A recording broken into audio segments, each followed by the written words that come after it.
Berlin, Germany, 1939. Hitler views communism and Russia as a deadly threat to his new Reich. Even in the early 20s, Hitler defined the Soviet Union and the so-called Jewish-Bolshevism as the arch-enemy of Germany and a Nazi Germany.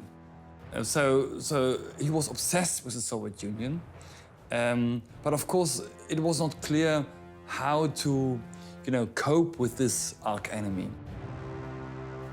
The Soviet Union was the second biggest Jewish country in the world after Poland.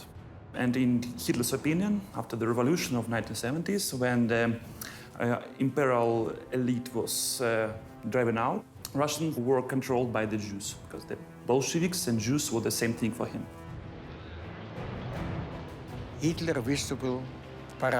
Hitler made a speech on the radio. His voice was hysterical. He said, if war begins in Europe, I promise one thing, Judaism in Europe shall be wiped out. In Mein Kampf, Hitler makes it clear that what he wants to do is turn Germany into a great continental power from the Atlantic to the Ural Mountains. Hitler must destroy the Soviet Union, destroy Bolshevism and Judaism, and create a pan-European superstate for the so-called Aryan race.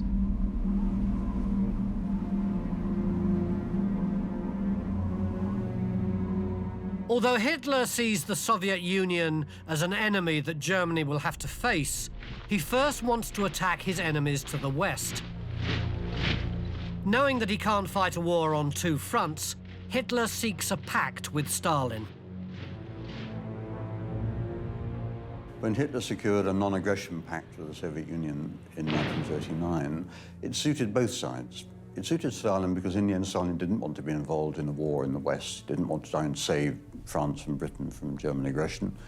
And it suited Germany because Hitler thought once he had this non-aggression pact, Britain and France simply would give up, wouldn't declare war. It was, to the world public, a huge surprise that in August 1939, the two the ideological arch-enemies of Nazi Germany and the Communist Soviet Union, signed a non-aggression pact. But of course, everyone knew, Stalin knew and Hitler knew, there will be one day when we might fight against each other. The big question was, when will this war come?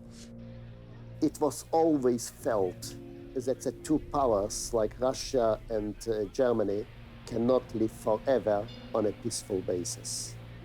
It must come, but when, it was not known.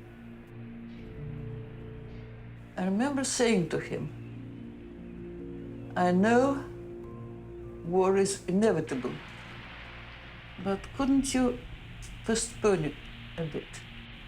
And he looked at me very acutely and said, you want your generation to be out of it, don't you?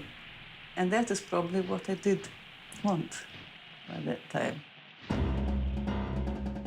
With the German-Soviet non-aggression pact in place, Hitler takes Western Europe by storm. Britain stands alone against the onslaught as the rest of the world looks on. And when the Battle of Britain comes to an end, Hitler turns his attention to the east.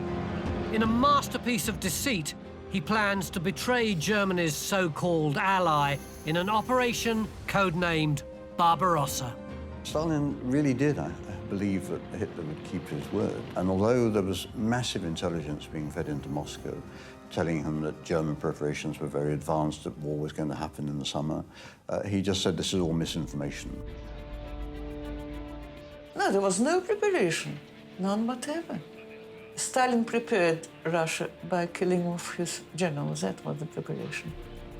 The only person Stalin seemed to have trusted was Hitler. Trusting Hitler will prove to be a fatal mistake. Stalin had been warned by many people, but he just couldn't believe it. And I can understand him. He said, I cannot believe that Hitler wants to commit suicide. That meant the end of Germany, the attack against the Soviet Union. By the summer of 1941, Hitler has gathered along Russia's western border the largest land-based invasion force ever assembled. Hitler is about to break the pact.